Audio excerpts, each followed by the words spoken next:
Hello there. I wanted to take a quick minute and review a near miss we had in cybersecurity. Let's get right into it. It all started with this email, which is exactly the email we're used to seeing from this particular supplier. This is how they send their invoices. There's nothing unusual here, but take a look.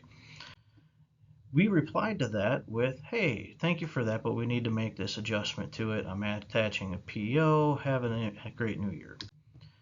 They replied, hey, sorry, I missed that. I'm going to add that, do this, do that. Everything is in order. You see these emails, these replies from this supplier look like this. He's not big on salutations or signatures. We replied back, that is perfect. Thank you. All is still in order. Everything is good here. Then we got another email that looks a little bit different, but it's still passes cybersecurity sniff test. I'll be accepting payment on the invoice via wire transfer or ACH. Now, the only reason this could be suspicious is this is an existing supplier. We already have ways of paying them. But we replied, we did our due diligence. We don't have that this person did not have that access. But if you let me know, I'll pass it along.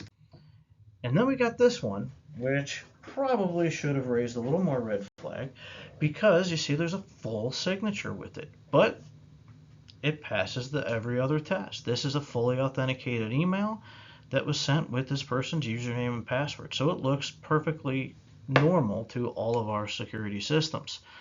So we did what we were supposed to do. We passed it along, we followed our business process, and it got as far as we started changing their banking information in our system. Now, luckily, this supplier got wind of this before any payments went out, called us, and we were able to undo any changes without costing anybody any real money. But you could see we were steps away, probably days away, from sending a very large payment to a bad guy, which we don't want to do. We had no recourse on. So what went wrong here?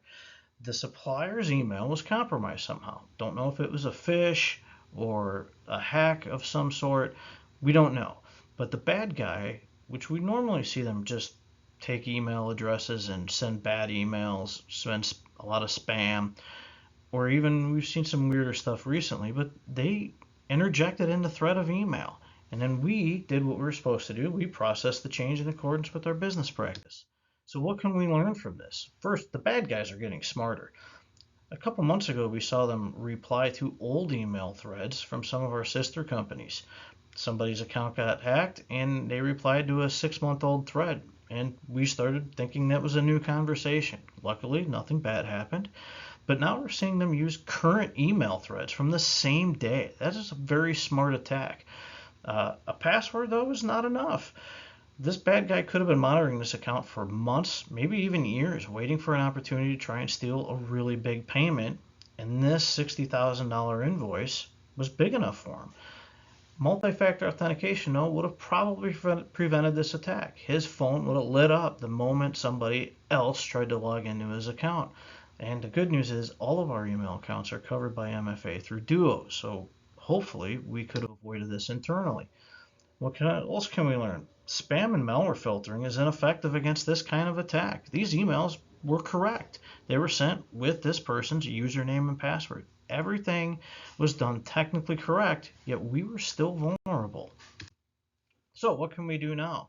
In this case, add a human check to this process. Add to our business process. We're not going to change anyone's banking information without calling the name and number that we have on file. You don't want to use the email. It could have been compromised. So go with what's on our file, call them, have a human check to this, and make sure this is what they wanted to do. So my challenge to you now is what other processes could be affected like this? How else can we get smarter and strengthen our security posture?